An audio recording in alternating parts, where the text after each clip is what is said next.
Yeah, yeah. It'll be better. You stand there, April. This is our small portable test stand. We can do all the work here in the shop, so it's out of the weather. The test stand itself was assembled from surplus government hardware. So those pressure vessels came off a ballistic missile.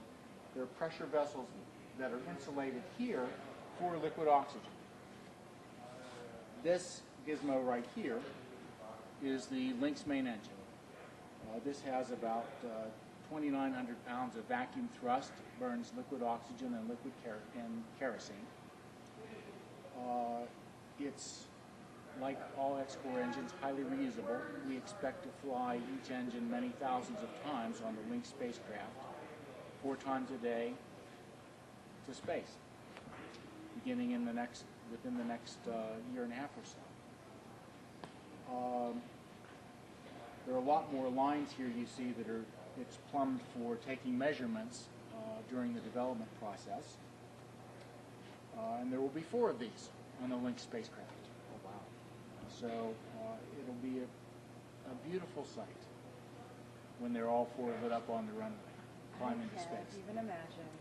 Well, folks in Los Angeles should be able to see this climbing to space and accelerating, because this engine plume is as bright as the sun. Wow. So you can't look at it for very long without blinking.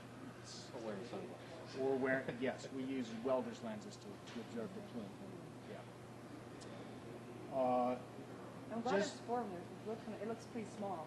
It looks pretty small, but if the smallest jet engine with a similar rated thrust is about this big. That's more what I was expecting. Yeah. This is a small engine, and it's fairly light. It looks solid, but there are cooling galleries in here, and lots of proprietary engineering technology.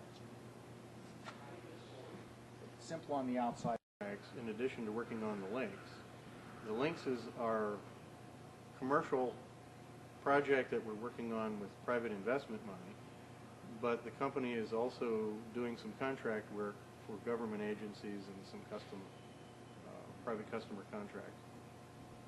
Private contract customers. So what's this over here? You need a chalk slate. I know I do, but What's this? what's this over here?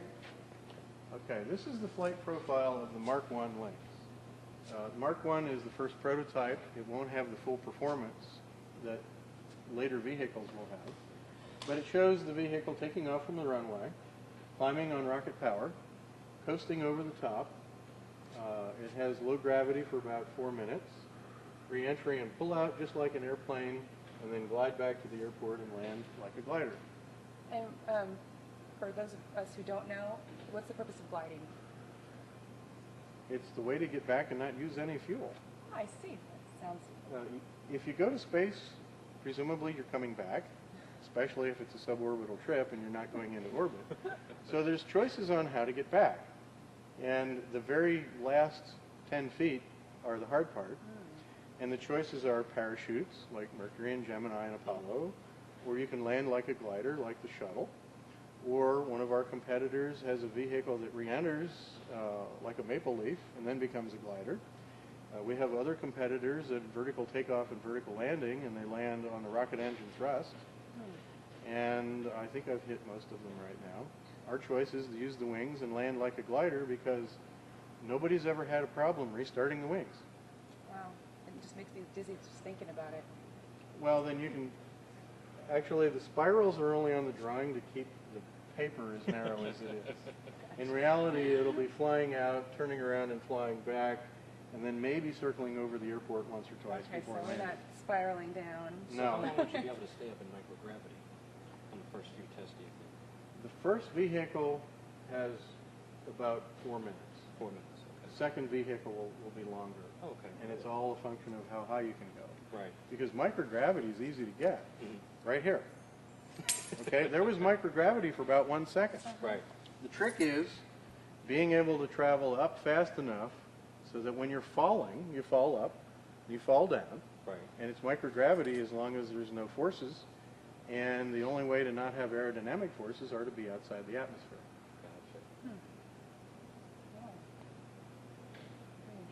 You like that little demo there? Of Yeah, micro- Is this a good place, or you want me on the back No, of that's it? good. Actually, that's good. I get the camera right behind me. Okay. And I can pick her up and pick up your cockpit. Okay, if you wouldn't mind asking that question again. So Dan, this was your plane? This was my airplane. It was a home-built airplane that I didn't build. It was built by a good friend of mine. His name is Bill Perry. Lives in Huntsville, Alabama. He sold me the airplane, and I flew it for a while. It had a piston engine and a propeller on it. And we decided to put the rocket engines on this airplane, and unfortunately, I'm no longer qualified to fly it. I was looking at it. It looks pretty small. I don't know if I could even fit in there. Well, Dick Rattan is the test pilot on this airplane. He's about 6'2", and he wore a helmet. So trust me, you'd fit. Your feet end up about here. You want to sit in it?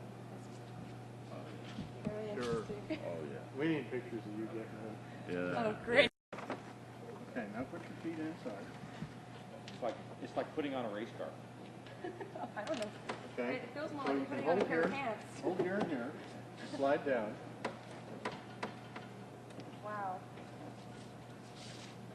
You get claustrophobia? Yep.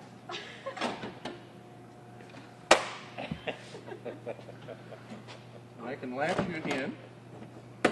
Okay, you are now firmly latched inside.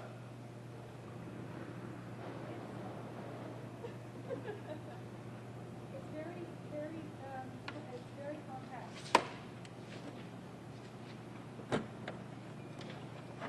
Before we installed the rocket engines, this was a two-seat airplane.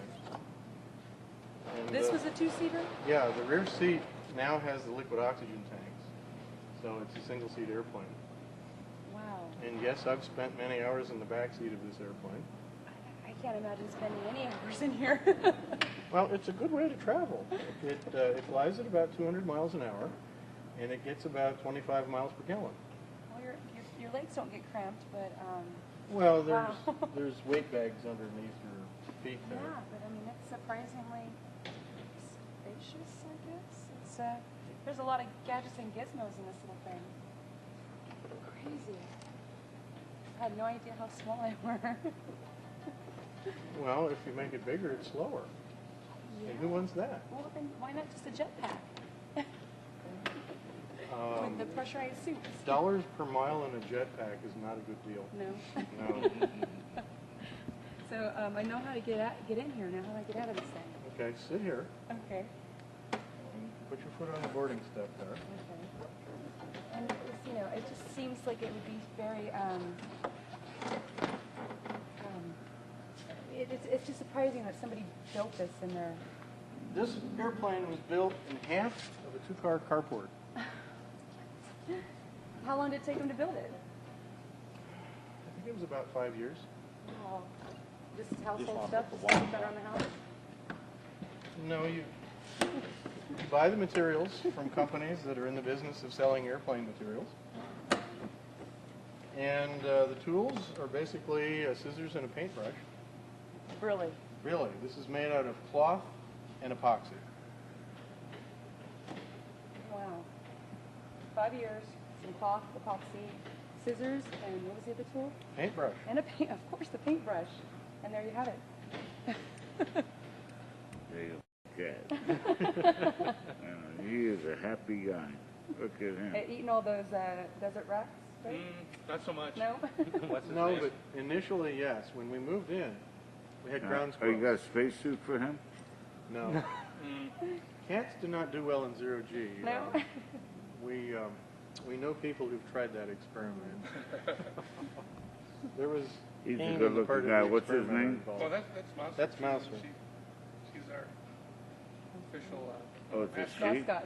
Hanger Queen. She's been on the cover of the LA Times. No and way. all kinds of, yeah.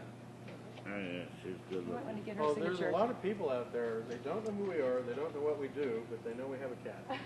And St. Mouser. They, Mouser. they probably know the cat's name better than they know the airplane's name. Yes, there are. Okay, we'll introduce this guy next to you. Okay.